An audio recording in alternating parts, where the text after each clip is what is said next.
Mis queridos amigos y hermanos, sean todos bienvenidos en el nombre de nuestro Señor Jesucristo a una nueva edición de su comentario al texto bíblico sobre el cual la lección de la escuela sabática está basada. Y es para nosotros un gozo inmenso, en el nombre de Jesucristo, poder acompañarle a usted a través de una lectura comentada al texto bíblico sobre el cual la lección de la escuela sabática está basada, con la finalidad de que usted pueda, en el temor de Cristo, en la gracia de Cristo, en la comunión con el Espíritu de Dios, desarrollar su propia mirada al texto bíblico con la finalidad de que Dios pueda cumplir en usted su promesa.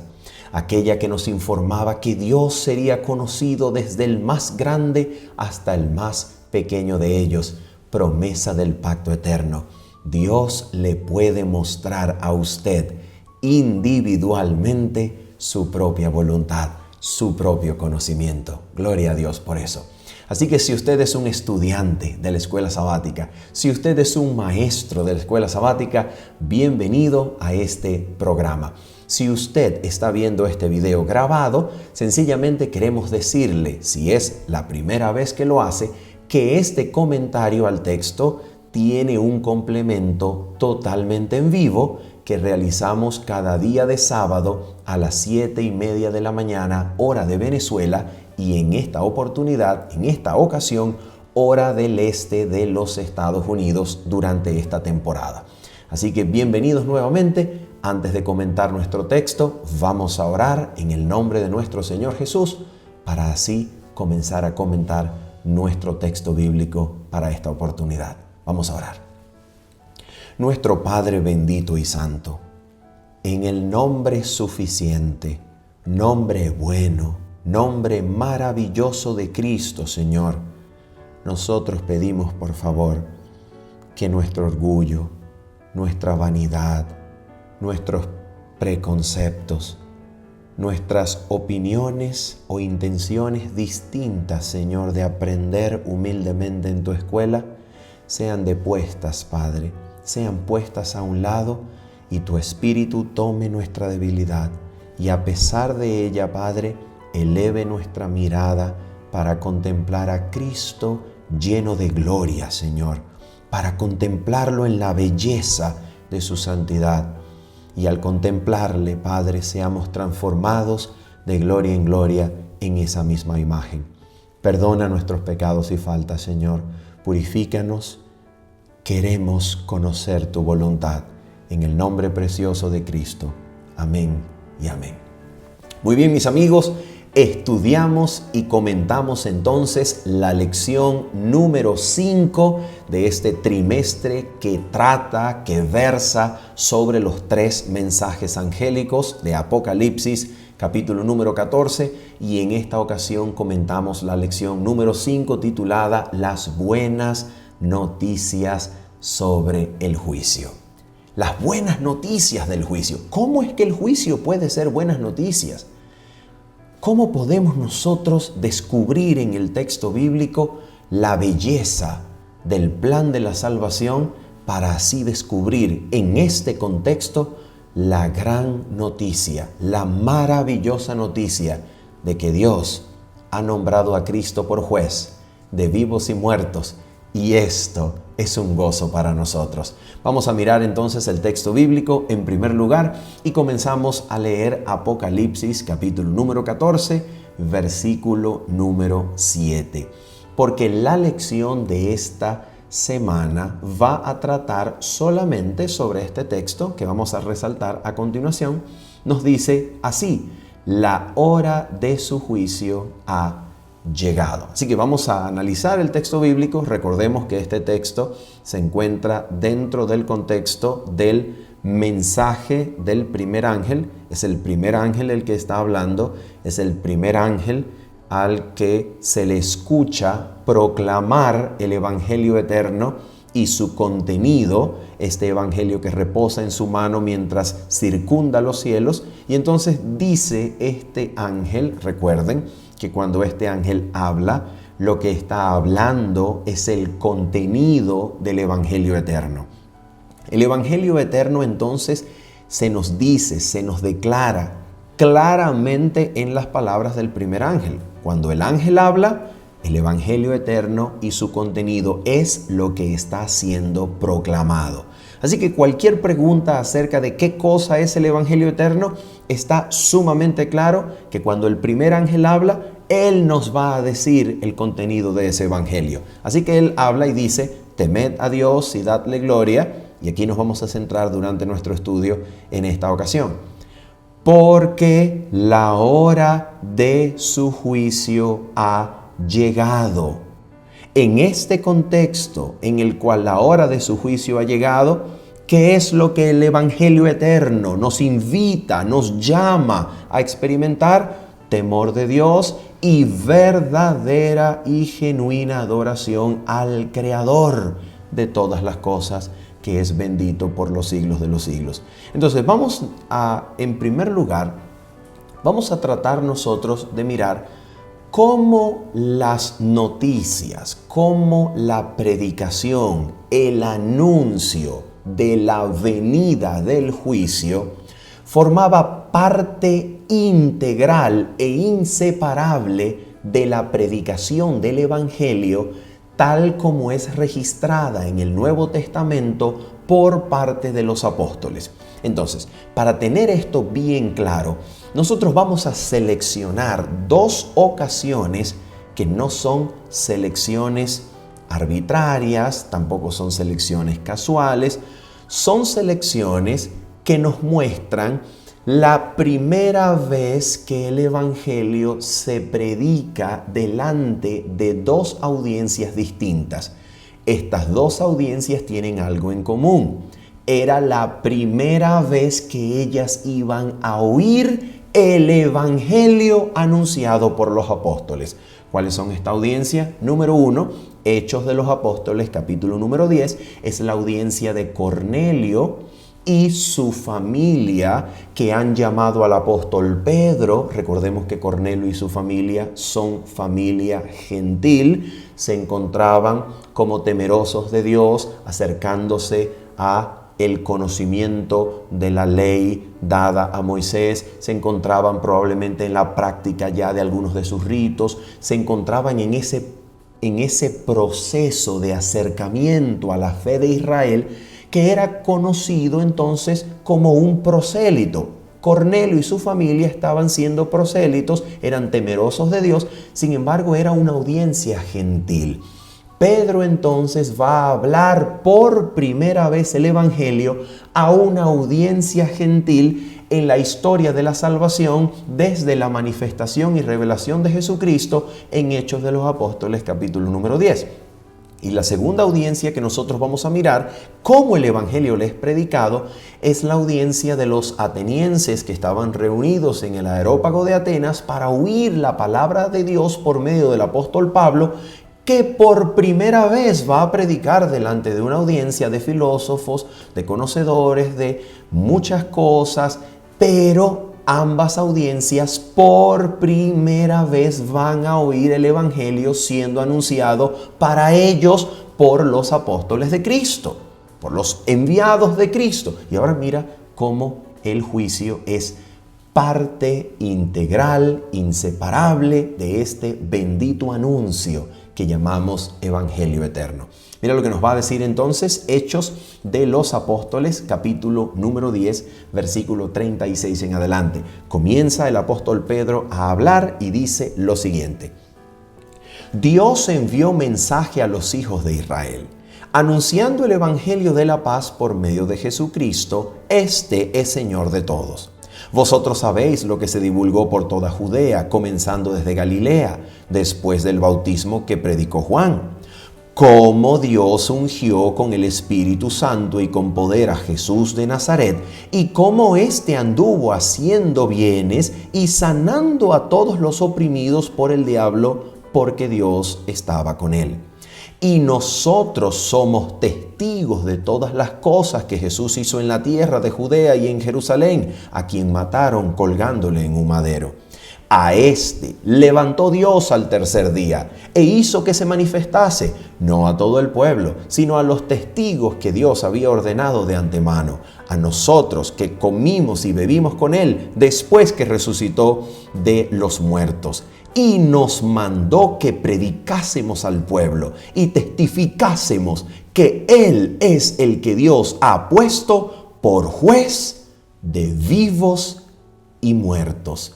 ¿Usted se da cuenta lo que aquí la Escritura nos está diciendo? Mis amigos, mis hermanos, era la primera vez que el Evangelio era anunciado por boca de un apóstol a un gentil. Alguien podría decir, bueno, pero Felipe probablemente estaba predicando el Evangelio a un etíope que tenía ya consideración, estatus también de judío, a pesar de que vivía en tierra gentil. Probablemente esto era un hombre que ya había salido y pasado por el proselitismo, había sido adoptado como parte de la fe de Israel y por eso llevaba en sus manos rollos de los profetas, en este caso de Isaías. Pero ahora a Cornelio, que es considerado temeroso de Dios y que en este momento aún es considerado un gentil, porque Pedro tiene al principio ciertos escrúpulos de entrar a casa, y de hecho se lo dice en el discurso, mire, ustedes conocen cuán terrible es para un judío entrar en casa de un gentil y comer con un gentil. En otras palabras, Cornelio y su familia estaban siendo considerados aún como parte de los gentiles, no como parte de Israel.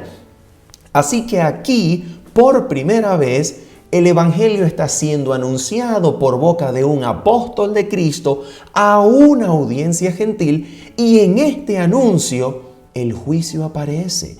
Cristo es descrito como aquel que Dios levantó para ser designado juez de vivos y muertos.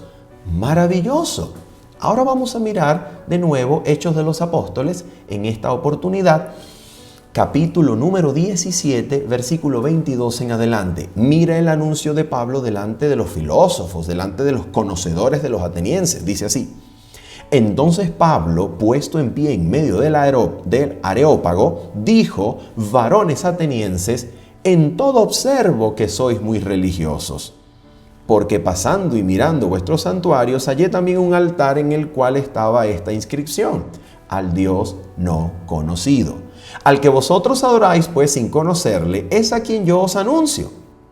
El Dios que hizo el mundo y todas las cosas que en él hay, siendo Señor del cielo y de la tierra, no habita en templos hechos por manos humanas, ni es honrado por manos de hombres como si necesitase de algo, pues Él es quien da a todos vida y aliento y todas las cosas. Y de una sangre ha hecho todo el linaje de los hombres, para que habiten sobre toda la faz de la tierra, y les ha prefijado el orden de los tiempos y los límites de su habitación, para que busquen a Dios, si en alguna manera palpando puedan hallarle, porque aunque ciertamente no está lejos de cada uno de nosotros. Porque en Él vivimos y nos movemos y somos, como algunos de vuestros propios poetas también han dicho, porque linaje suyo somos. Siendo pues linaje de Dios, no debemos pensar que la divinidad sea semejante a oro o plata o piedra, escultura de arte y de imaginación de hombres. Pero Dios, escuchen esto, atención, pero Dios, habiendo pasado por alto los tiempos de esta ignorancia, ahora manda a todos los hombres en todo lugar que se arrepientan, por cuanto ha establecido un día en el cual juzgará al mundo con justicia, por aquel varón a quien designó, dando fe a todos con haberle levantado de los muertos.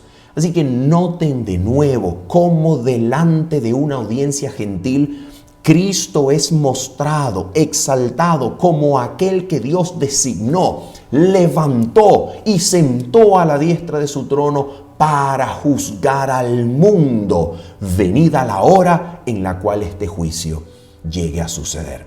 Y eso es lo que el apóstol Pablo tenía como parte esencial del Evangelio.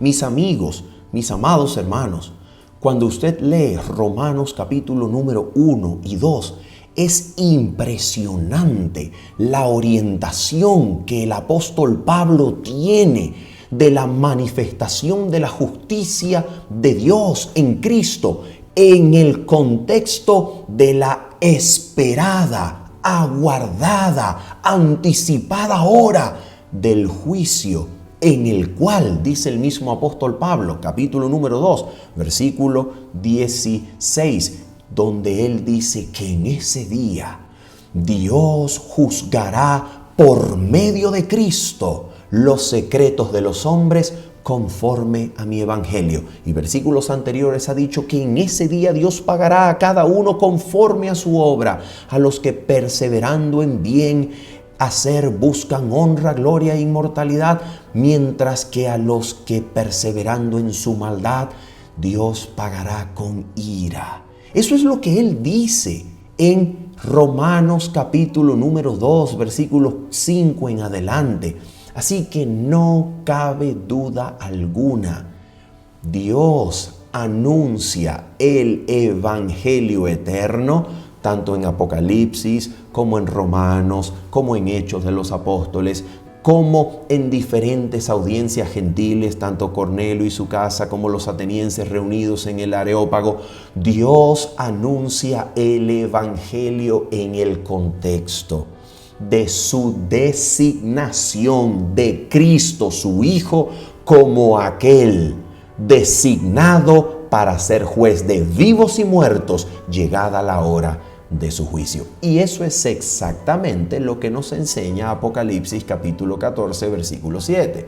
El texto dice: temed a Dios y dadle gloria. ¿Por qué? ¿En qué circunstancia? ¿En qué momento de la historia? ¿Cuál es la urgencia del llamado? ¿Cuál es la importancia del mismo? ¿Por qué la humanidad entera ha de oír el llamado a temer a Dios y darle gloria? Porque la hora de su juicio ha llegado.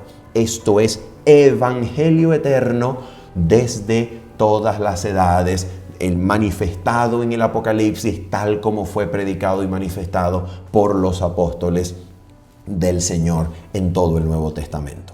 Entonces, vamos a hablar un poco ahora acerca de esta hora venida de juicio. La hora de su juicio ha llegado. ¿Cuál es el contexto de esta declaración? ¿Cuál es la circunstancia temporal en la cual Apocalipsis capítulo número 14 nos llama a temer a Dios y darle gloria porque la hora de su juicio ha llegado? ¿En qué hora? ¿En qué hora se encuentra la humanidad cuando Apocalipsis 14 pronuncia ese llamado a toda nación, lengua, tribu y pueblo? ¿En qué hora se encuentra la humanidad? Bueno, para responder esta pregunta nosotros tenemos que recordar que Apocalipsis 14 es parte de una visión constituida desde el capítulo número 12 hasta el último versículo del capítulo 14 del mismo libro de Apocalipsis.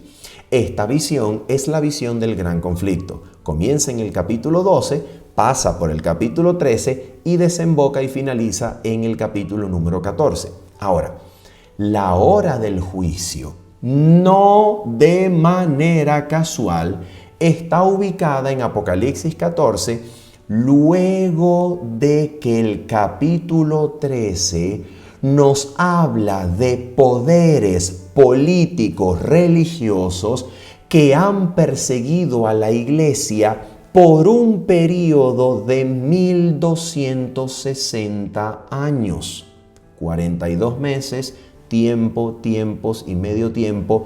Durante 1260 años literales, la iglesia de Cristo va al desierto y huye precisamente porque hay una bestia que tiene los elementos exactos y completos de Daniel capítulo número 7. La bestia tiene aspecto de oso, de leopardo, de dragón, tiene elementos de hierro y va a perseguir a la iglesia del Señor durante 1260 años. Esta explicación de Apocalipsis 13 entonces está absolutamente arraigada a Daniel capítulo número 7, donde se nos muestra que el vidente de Babilonia, el hermano y profeta Daniel, cuando ve la visión del juicio, la ve precisamente en el contexto cuando la cuarta bestia y su cuerno pequeño están haciendo guerra contra los santos del Altísimo. Y cuando la bestia número 4 y su cuerno pequeño persiguen, torturan, martirizan al pueblo de los santos del Altísimo, en medio de la visión, Daniel percibe la venida de uno como un hijo de hombre que se acerca hasta el anciano de días para recibir el reino eterno, el reino sempiterno, y juzgar con la finalidad de reinar sobre el mundo y toda su creación, juzgar sobre la cuarta bestia y el cuerno pequeño que estaba en vida persiguiendo, torturando, yendo en contra del pueblo de los santos del Altísimo, para que haciendo justicia, esto es, quitándole su poder, su dominio a la cuarta bestia y su cuerno pequeño, el reino pueda ser dado en gozo a los santos de los últimos días. Entonces, la hora del juicio de la que habla Apocalipsis capítulo número 14 claramente debe ser una hora contemporánea con aquellas persecuciones que la cuarta bestia y su cuerno pequeño de Daniel capítulo número 7 había ejercido contra el pueblo de los santos del Altísimo. La hora de la llegada del juicio entonces llega para finalmente hacer justicia, quitarle el poder y dominio a la cuarta bestia y al cuerno pequeño y así hacerle justicia a los santos que finalmente han de heredar el reino. La hora del juicio, por tanto, significa la terminación del poder de la cuarta bestia y su cuerno pequeño en contra de los santos del Altísimo, para que estos finalmente sean vindicados, reciban justicia, reciban el reino. Por esa misma razón, la hora del juicio de Apocalipsis 14:7 coincide con la caída de Babilonia, quien está siendo también juzgada. ¿Qué significa todo esto?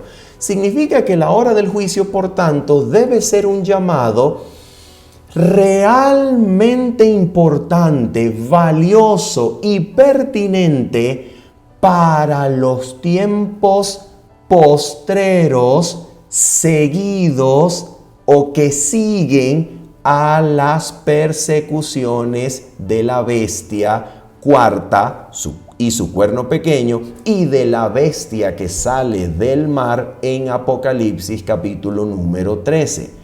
La cuarta bestia y su cuerno pequeño de Daniel 7, ahora en el capítulo número 13 de Apocalipsis es mostrada como una bestia que tiene todos los elementos de las bestias anteriores de Daniel 7, con elementos de hierro que van en contra de la iglesia, y eso entonces nos lleva a la conclusión que la hora del juicio debe, por tanto, seguir o ser siguiente a continuación de las persecuciones medievales de 1260 años. Por tanto, la hora del juicio es una hora, es un llamado especialmente pertinente para el tiempo del fin y necesariamente debe seguir a la terminación de las persecuciones después de los 1260 años. Esto quiere decir que la hora del juicio es especialmente relevante, especialmente pertinente y cronológicamente más dada realce después de la finalización de este periodo de 1260 años, que estaría finalizando proféticamente en 1798, de manera que la predicación, el anuncio relevante, pertinente del juicio, como nunca antes, ocurre a comienzos del siglo XIX, cuando el mundo necesitaba oír que la hora del juicio estaba llegando, venida es, estaba por acontecer y el juicio estaba siendo comenzado precisamente para tener correlación con el inicio del ministerio en su segunda fase de Cristo en el santuario celestial, para que mientras se hace justicia, quitando el dominio a la bestia y su poder para vindicar y hacer justicia a los santos de los últimos días, según Daniel 7, al mismo tiempo estos santos que están siendo vindicados, que recibirán con gozo el reino y su heredad, pueda Dios mostrar su justicia al hacer tanto una cosa como la otra. Dios pueda mostrar su justicia tanto al condenar a los poderes satánicos que han perseguido juntamente con Satanás, como mostrar su justicia de darle la herencia eterna a los santos que habían sido perseguidos y que ahora van a ser vindicados en la justicia de Dios.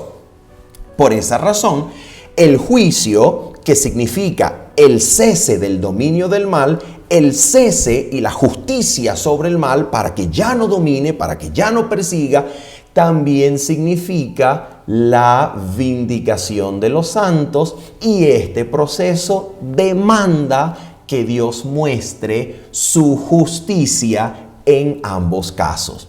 ¿Por qué este juicio demanda que Dios demuestre su justicia? ¿Por qué razón? Porque en este juicio pertinente para los últimos días es necesario que Dios muestre que Él es justo en primer lugar. En otras palabras, ¿por qué el juicio tiene el carácter de Dios como el centro de atención? ¿Por qué razón? ¿Por qué razón en el juicio lo que más importa analizar, evidenciar y comprobar es la misma justicia del Creador? ¿Por qué razón? Mira entonces cómo nos presenta el fundamento del juicio, por favor. Mira cómo se nos presenta el fundamento del juicio aquí en Romanos capítulo número 3, y vamos a leer el versículo número 4. Mira lo que nos dice aquí la palabra del Señor. Dice así: de ninguna manera, antes bien sea Dios veraz y todo hombre mentiroso, como está escrito. Escucha, para que seas justificado, ese seas justificado, ese sujeto al cual se le habla en segunda persona del singular, para que seas justificado. ¿Quién es ese? ¿Quién es ese que necesita ser justificado? ¿De quién está hablando el pasaje? El pasaje, tanto en el Salmo 51, versículo 4, como en Romanos 3:4, es interpretado claramente como Dios mismo. Dios mismo está siendo juzgado en el juicio. Y dice el texto: para que seas juzgado en tus palabras y venzas cuando fueres juzgado. La pregunta es, ¿por qué Dios está siendo juzgado en el juicio? ¿Cuál es la razón por la cual en el juicio el carácter de Dios sea el centro de atención? ¿Por qué razón? Porque en el día del juicio Dios va a mostrar que es justo al decidir delante de los ángeles la destrucción final de Satanás y sus ángeles, al mismo tiempo que decide entregar la herencia eterna de la vida en el reino celestial en comunión con Él a aquellos seres humanos que, aunque conocieron el pecado y lo practicaron, fueron rescatados de él. ¿Por qué es necesario que Dios muestre su justicia? ¿Cuál es la razón por la cual se requiere que Dios muestre justicia al hacer esto? Tanto al condenar a Satanás y a sus ángeles como al salvar al ser humano redimido. ¿Por qué razón Dios debe mostrar su justicia? Mis amigos, precisamente porque Dios va a llevar al lugar desde donde el cual Satanás y sus ángeles fueron expulsados por causa del pecado. Dios ahora va a llevar a ese mismo lugar a seres humanos que también en su historia pecaron. La pregunta es, si Dios expulsa a Satanás y sus ángeles por causa del pecado del cielo, ¿cómo es que ahora va a llevar a ese mismo lugar a seres humanos que pecaron también? Dios entonces, por tanto, necesita mostrar en el día del juicio su propia justicia delante de los ángeles.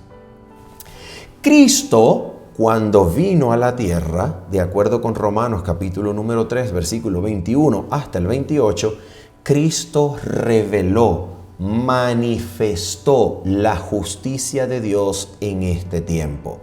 Y el día en el que Cristo fue a la cruz del Calvario, Cristo reunió las miradas de todo el universo y demostró que Satanás es un asesino y mentiroso, eliminando las últimas simpatías de los seres celestiales hacia Satanás y mostrar que Dios es bueno, verdaderamente amoroso y abnegado como para preferir sacrificarse a sí mismo que quedarse sin la vida de los seres humanos en su compañía en el universo.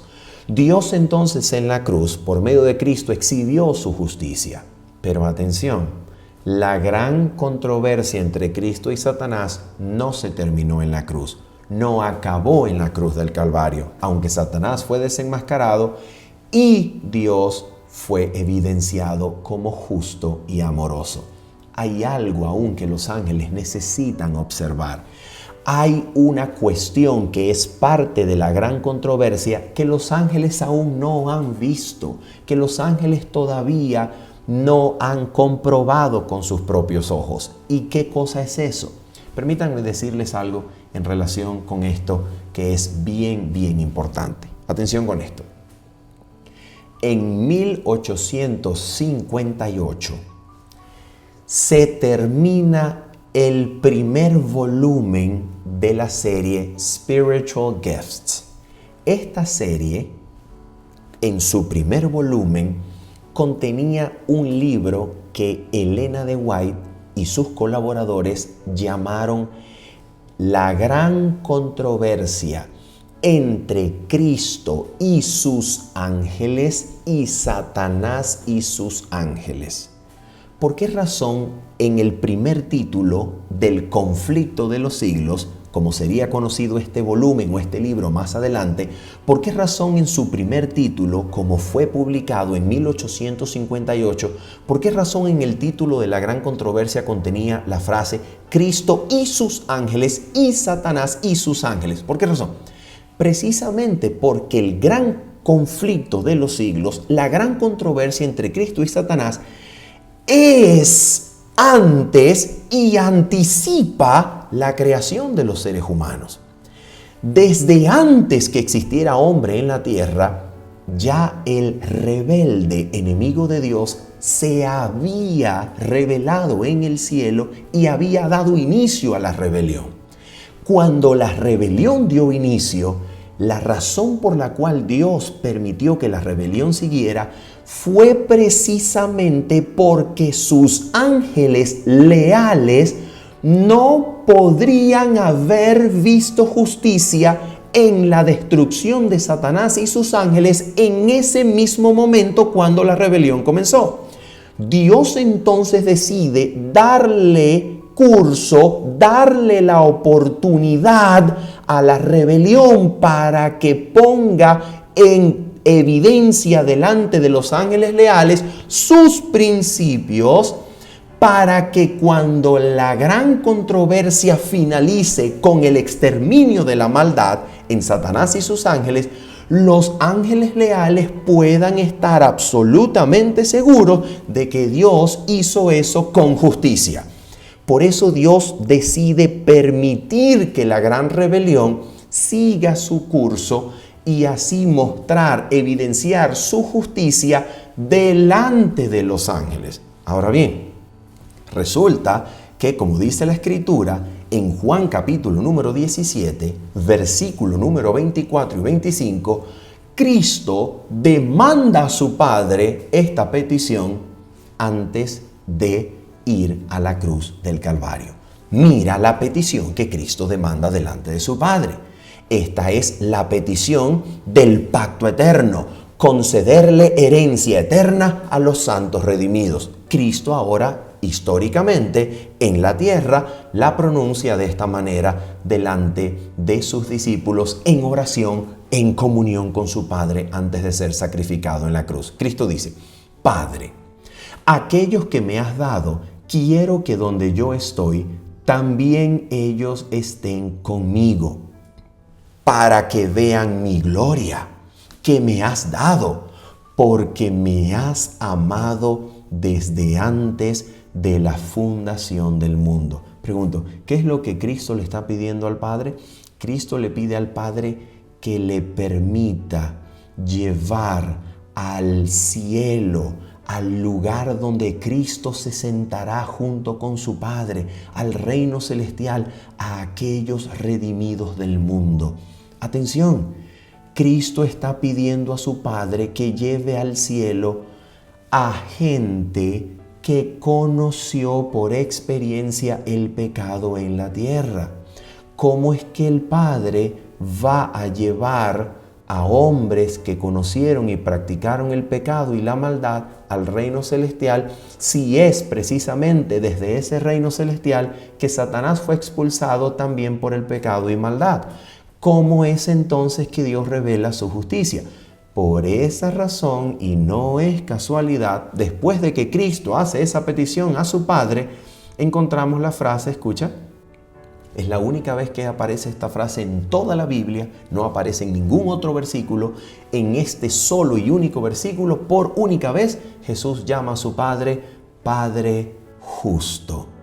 El mundo no te ha conocido, pero yo te he conocido y estos han conocido que tú me enviaste. ¿Por qué razón Cristo llama aquí a Dios Padre justo después de pedirle que lleve al reino celestial a aquellos que ha recibido de parte de su Padre? ¿Por qué razón Cristo menciona y se refiere a su Padre como Padre justo? Precisamente porque Dios tiene que mostrar su justicia en esto. Dios tiene que mostrar que es justo al llevar al cielo a seres que conocieron el pecado, siendo que el cielo es el mismo lugar desde donde Satanás y sus ángeles fueron expulsados por su pecado. Entonces, en el día del juicio, Dios en Cristo tiene que mostrar la justicia de llevar al reino celestial a los seguidores de Cristo para que esto sea justo y signifique seguridad, paz y garantía de armonía eterna para los seres celestiales que vieron con sus propios ojos cómo Satanás fue expulsado por causa de su pecado juntamente con sus ángeles. En otras palabras, Dios necesita mostrarle a los ángeles que es seguro llevar a los hombres al cielo, que no está introduciendo las semillas de la rebelión en el cielo. Dios necesita mostrar delante de los ángeles, y por eso el gran conflicto de los siglos incluye a los ángeles de Satanás y a los ángeles de Cristo. Dios necesita mostrarle a sus ángeles leales que hay seguridad, que hay justicia en llevar al hombre que conoció el pecado al reino celestial. ¿Por qué? Porque se hizo seguidor de Cristo. ¿Por qué? Porque experimentó el Evangelio. Y aquí está la conexión entonces entre el juicio y el Evangelio. ¿Cuál es la conexión entre uno y el otro? ¿Cuál es la conexión entre el Evangelio eterno y el juicio? Precisamente que el juicio va a evidenciar lo que el Evangelio eterno puede alcanzar. El juicio va a evidenciar y comprobar delante de los ángeles que el Evangelio es capaz de arrancar del poder del pecado y de Satanás a todo ser humano que ceda a su gracia. De eso se trata el juicio. De eso se trata el juicio, donde Dios es puesto en investigación y su carácter de justicia es mirado a ver si hay suficiente poder y gracia para que el ser humano que conoció el pecado sea introducido en el reino celestial, a ver si su gracia verdaderamente sacó, extirpó, eliminó el pecado del corazón de ellos. De eso se trata el juicio. ¿Será que hay suficiente gracia y poder para que la sangre de Cristo limpie en su totalidad a los redimidos, de manera que sea seguro introducirlos en el reino celestial, para que Dios muestre a los ángeles que Él no está llevando la rebelión al cielo? ¿Será que hay suficiente poder y gracia en el Evangelio para el día del juicio? Y allí es donde vemos la conexión entre el Evangelio y el día del juicio. Vamos a mirar qué es lo que se espera en el día del juicio. ¿Qué es lo que se espera que suceda en el día del juicio? Vamos a mirar esta conexión de inmediato en Primera de Juan, capítulo número 4, y vamos a leer el versículo número 16 y versículo número 17. Aquí tenemos maravillosamente expresada la idea y la conexión entre el Evangelio y el juicio. Mira lo que dice aquí, Primera de Juan, capítulo 4, versículos 16 y 17. Dice así: y nosotros hemos conocido y creído el amor que Dios tiene para con nosotros. Dios es amor, y el que permanece en amor, permanece en Dios y Dios en él. Ahora mira esto, escucha esto. En esto se ha perfeccionado el amor en nosotros. ¿En qué se ha perfeccionado el amor de Dios en nosotros? ¿En qué? ¿Para qué? Escucha esto. Para que tengamos confianza en el día del juicio. En otras palabras, con la finalidad de tener confianza en el día del juicio, nosotros hemos de evidenciar que el amor de Dios se ha perfeccionado en nosotros. Con la finalidad de experimentar completa confianza en el día del juicio, nosotros necesitamos conocer, edificarnos, fundamentarnos y permitir que el amor que excede a todo conocimiento pueda enseñarnos cuán profundo, cuán grande, cuán alto, cuán maravilloso es el amor de Dios que excede a todo conocimiento, para que seamos llenos de toda la plenitud de Dios. Efesios capítulo 3, versículo número 17 en adelante. Entonces, cuando estamos perfeccionados en el amor de Dios, su amor se ha perfeccionado en nosotros. Entonces, ¿qué sucede? ¿A dónde radica la confianza en el día del juicio? Mira lo que dice. Para que tengamos confianza en el día del juicio. Y ahora mira la explicación. Pues como Él es, así somos nosotros en este mundo. ¡Oh, mira qué maravilloso! ¿En qué radica la confianza del pueblo de Dios en el día del juicio? ¿Será que la confianza del pueblo de Dios descansa solamente en el evento pasado de Cristo y la cruz, en el cual a la humanidad no se le contó el pecado, sino que Dios en Cristo estaba reconciliando consigo al mundo, no tomándole en cuenta a los hombres sus pecados? ¿Será que solamente en el evento pasado de la cruz los seres humanos han de tener la seguridad? ¿Qué es lo que dice este texto? Este texto nos habla de las consecuencias de la cruz. Este texto nos dice que todo lo que Cristo logró y consiguió en la cruz, todo lo que Cristo logró a beneficio de toda la humanidad en la cruz, ahora en el día del juicio ha de ser experimentado vivencialmente en el perfeccionamiento del amor de Dios en aquellos que han de recibir buena, grata, aprobada sentencia en el día del juicio.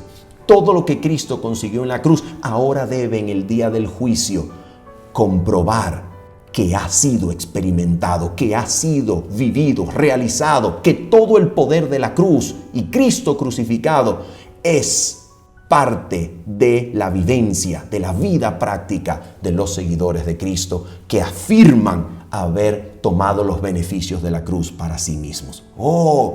Por esa razón, en el día del juicio, y aquí es donde nosotros podemos mostrar con equilibrio y con prudencia, con Biblia y espíritu de profecía, los dos momentos de la salvación que son la cruz y el día del juicio, que es la gracia que cubre pecados y la gracia que transforma y lo elimina del corazón y la mente. Vamos a mirar cómo estas dos cosas se encuentran perfectamente equilibradas y balanceadas, siendo el Evangelio el vínculo entre estas dos citas que de otra manera parecerían ser contradictorias. Mira lo que vamos a hacer a continuación.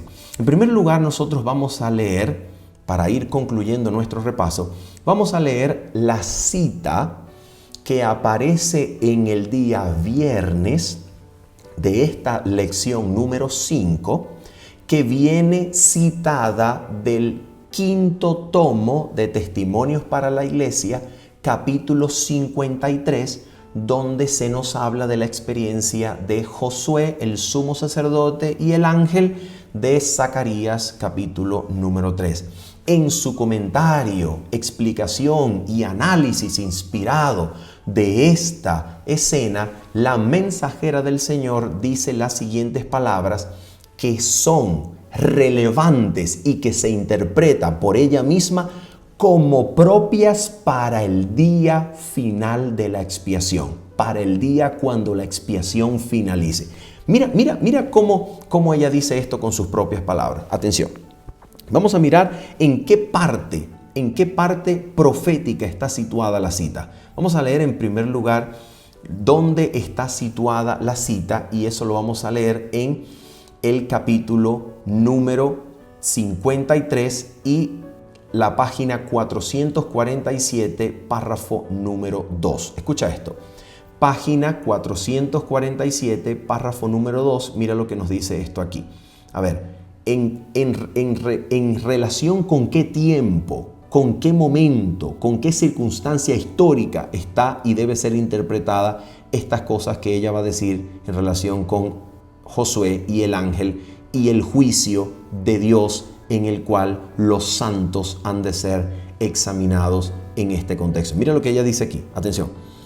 La visión de Zacarías con referencia a Josué y el ángel se aplica con fuerza peculiar a la experiencia del pueblo de Dios durante la terminación del gran día de expiación.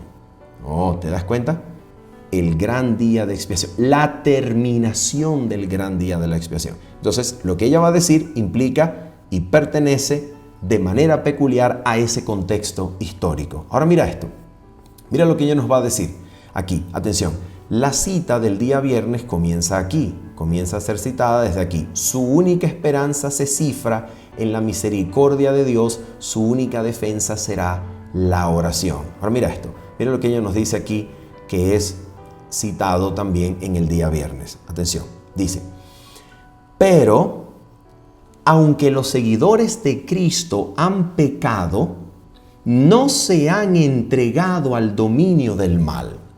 Han puesto a un lado sus pecados, han buscado al Señor con humildad y contrición, y el abogado divino intercede en su favor. Escucha esto. El que ha sido el más ultrajado por su ingratitud, el que conoce sus pecados y también su arrepentimiento, declara: Jehová te reprenda, oh Satán, yo di mi vida por estas almas, están esculpidas en las palmas de mis manos. Ahora mira esto. Cuando se lee esta cita, uno podría concluir precipitadamente entonces que el carácter de los hijos de Dios que está siendo observado en el juicio de los vivos, porque recuerden, está hablando en el contexto de la terminación del gran día de la expiación, obviamente del día antitípico de la expiación. Está hablando de la terminación del día en el cual los vivos están siendo juzgados como vivos, no como muertos. Están vivos y están pasando por la experiencia de la terminación del día de la expiación. Entonces, hablando acerca de estos vivos juzgados, pareciera que la cita implica que ellos conservan las deficiencias de carácter, quizá alguno que otro pecado, pero en el juicio Dios los vindica y los justifica finalmente sobre la base de que Cristo murió por ellos solamente y los tiene esculpidos en las palmas de sus manos.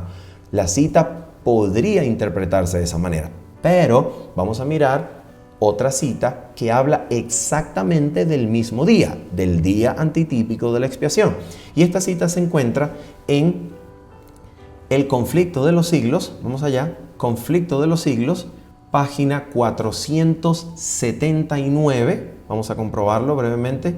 Página 480, Página 480, párrafo 1 del Conflicto de los Siglos, versión electrónica. Mira cómo comienza la cita. Estamos viviendo ahora en el gran día de la expiación. ¿Te das cuenta? Está hablando de lo mismo. Tanto la cita allá de Testimonios para la Iglesia, tomo 5, como Conflicto de los Siglos, están hablando del día de la expiación y de su finalización. Escucha, estamos viviendo ahora en el gran día de la expiación. Ahora mira lo que dice. Cuando en el servicio simbólico el sumo sacerdote hacía la propiciación por Israel, todos debían afligir sus almas arrepintiéndose de sus pecados y humillándose ante el Señor si no querían verse separados del pueblo. Sigue diciendo la cita. Escucha. De la misma manera, todos los que desean que sus nombres sean conservados en el libro de la vida deben ahora, en los pocos días que les quedan de este tiempo de gracia, afligir sus almas ante Dios con verdadero arrepentimiento y dolor por sus pecados. Sigue diciendo la cita, escucha esto. Dice así, hay que escudriñar honda y sinceramente el corazón. Hay que deponer el espíritu liviano y frívolo al que se entregan tantos cristianos de profesión. Empeñada lucha espera a todos aquellos que quieran subyugar las malas inclinaciones que tratan de dominarlos. La obra de preparación es obra individual. No somos salvados en grupos. La pureza y la devoción de uno no suplirá la falta de estas cualidades en otro. Termina la cita diciendo así, escucha. Si bien todas las naciones deben pasar en juicio ante Dios, sin embargo, Él examinará el caso de cada individuo de un modo tan rígido y minucioso como si no hubiese otro ser en la tierra. Cada cual tiene que ser probado y encontrado sin mancha, ni arruga, ni cosa semejante. Entonces la pregunta sincera, la pregunta honesta, la pregunta genuina es, a ver, en esta cita de Testimonios para la Iglesia, tomo número 5, página 447, 448, parecería decir que en el día del juicio los vivos serán vindicados y recibirán sentencia aprobada solamente sobre la base de lo que Cristo hizo por ellos en la cruz y no sobre la base de un reconocimiento de justicia de sus caracteres.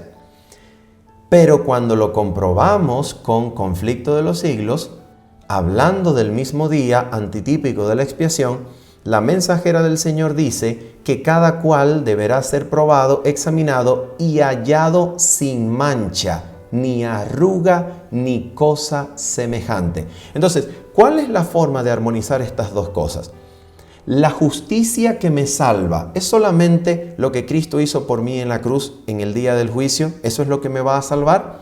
¿O en el día del juicio, la justicia de Cristo, todo lo que Cristo ganó por mí en la cruz, ahora ejemplificado, experimentado y con su propia gracia y poder viviendo en mi vida, transformando mi vida para que Dios reconozca delante de los ángeles la justicia de Cristo que vive en mí? ¿Cuál de las dos cosas? ¿Cuál de las dos cosas es?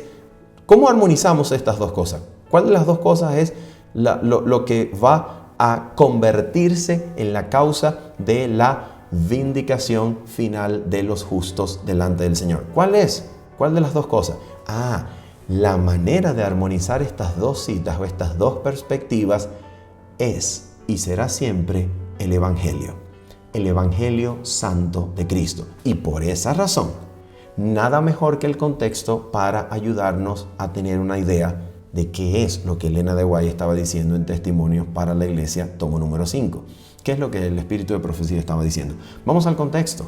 Y nos dice así, recuerden, siempre la solución es y será el Evangelio de Dios.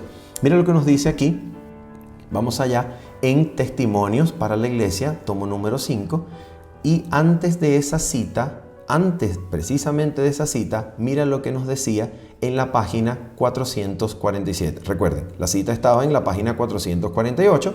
Aquí, en el contexto, en su página anterior, 447, mira el concepto de evangelio que el espíritu de profecía tenía. Evangelio que es la única forma de armonizar la justicia de Cristo y todo lo que Él ganó en la cruz con la justicia bendita de Cristo, que nos hace obedecerle en el contexto del día del juicio. Mira esto, atención. Dice así: ningún pecado puede tolerarse en aquellos que andarán con Cristo en ropas blancas.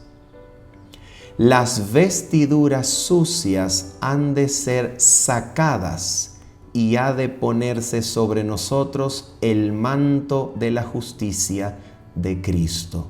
Y ahora mira lo que ella entiende por eso, por favor. Mira esto. Por el arrepentimiento y la fe somos habilitados para prestar obediencia a todos los mandamientos de Dios y somos hallados sin culpa delante de Él. Escucha esto. Sigue diciendo la cita.